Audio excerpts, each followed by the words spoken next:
Jeppe og Nick er bedste venner, og de næste, der skal på scenen.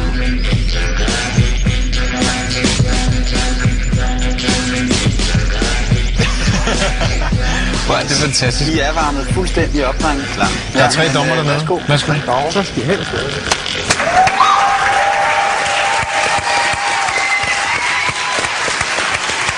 Godt nok har vi ikke siddet her uendelig lang tid, men derfor kan man godt kede sig allerede på forhånd. Og jeg vil sige, at på baggrund af hvad jeg ser foran mig her, der keder jeg mig allerede frygteligt. I har stået derhjemme og tænkt, lad mig tage en rød hat på. Og hvis du tager en rød hat på, så tager jeg en høj sort hat på. Men jeg glæder mig allerede til voteringen. Lad mig sige det på den måde. Kom i gang, drenge, og spil ikke min tid mere. Sådan.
Goddag, gåsehud. Er du sindssyg, hvor var det fedt.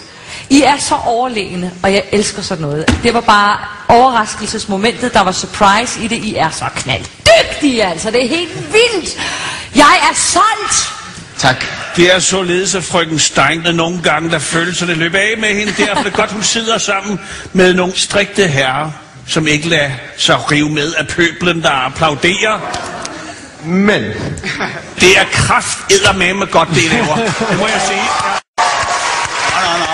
Der kom den alligevel, hva'? Ja. Altså, bortset fra, I minder mig uheldigt meget om nogle rigtig beskidte drømme, jeg har.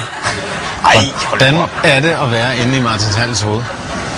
Jeg tror ikke, der er så meget plads. 3 blændende jer. Vi ses.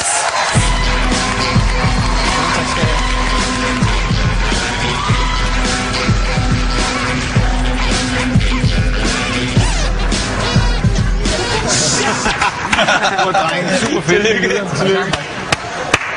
Hvordan gjorde de det? Det ved jeg ikke. Men de kan noget, de der knægte. Ja, de har det, vi kalder talent. Ja. Især Julie Steinke var vild med robotdrengene. Lad os kigge lidt nærmere på den anden dommer i panelet.